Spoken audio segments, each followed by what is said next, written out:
წყალბურთის გუნდის წევრები რამდენიმე წელია სხვადასხვა აუზით სარგებლობდნენ, მათ შორის მარინას კომპლექსისა და სასტუმრო ოაზისის აუზით.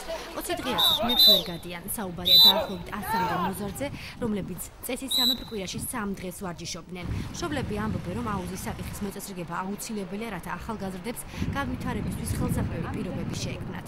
ჩემი შვილი უკვე მესამე წელია დადის წყალბურთზე, ვარჯიშები ტარდებოდა ჩაქვში, სასტუმრო ოაზისში, მართალი გითხრათ, ცოტა რთული ამხელა გზაზე ეს ბავშვების სიარული და ჩვენ ვისურვებთ რომ აუზი იყოს ქალაქში. ნამდვილად ვიცი რომ ყველაფერს აკეთებენ ჩვენი წყალბურთის ფედერაციის პრეზიდენტი ბატონი ირაკლი ფანცხავა, ასევე ბატონი ასტამბურ ჩაუჟბა იმისათვის რომ ხელი შეუწყონ სპორტის ამ სახეობის განვითარებას ბათუმში, ასევე ყველაფერს აკეთებენ იმისათვის რომ ბავშვებს ჰქონდეთ უკეთესი პირობები და რაც მთავარია აუზი ბათუმში.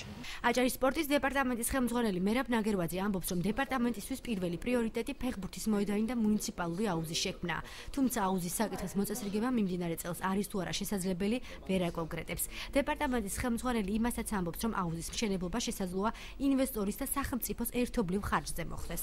სტადიონის თემა ისევ აქტუალური არის და ასევე საწყლოსნო სახეობათა ცენტრის ბაზის მშენებლობა. საომავლოდ ეხლა იმას ვერ ვიტყვით, რომ წელს იქნება, ანუ მომავალში აუცილებლად იქნება, მაგრამ შეიძლება ასე ვთქვათ, რომ გამოჩნდეს იმის რაღაც დაჩქარებული წესის აუცილებლობა, ანუ ამას გულისხმობ, რომ ინვესტორის სახით, რომელმაც უზრუნველყოს ამ ბაზების მშენებლობა. ყოველ შემთხვევაში ჩვენ ვცდილობთ, რომ ინვესტორებამდე მივიდეთ და რამენერად დავაინტერესოთ ისინი. აჭარის წყალბურთის ფედერაციის ხელმძღვანელი ირაკლი ფანცხავა ამბობს, რომ შეთანხმება შედგა და ამ კვირიდან სპორტსმენებს ისევ შეეძლებათ ჩაქვში არსებული სასტუმრო ოაზისის აუზით ისარგებლონ. წყალბურთის გუნდისთვის ქალაქის მერია ყოველწლიურად 60,000 ლარს იხდის, რაც საკმარისი არ არის. ფედერაცია სპონსორის სახსრებსაც გამოიყენებს.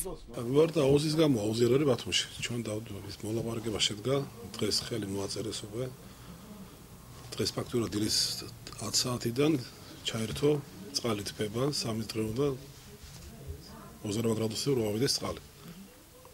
დავიწყეთ ვარჯიშს ჩავლებოთ. წყალბურთი არის ძალიან ძვირადღირებული სპორტი. გათბობა, აუზი, ქლორი, ხელფასი, წყლის გადასა ძალიან ძვირადღირებული გია სიამოვნება. ანუ თქვენ გჭირდება დამატებით ფინანსები. აუცილებლად.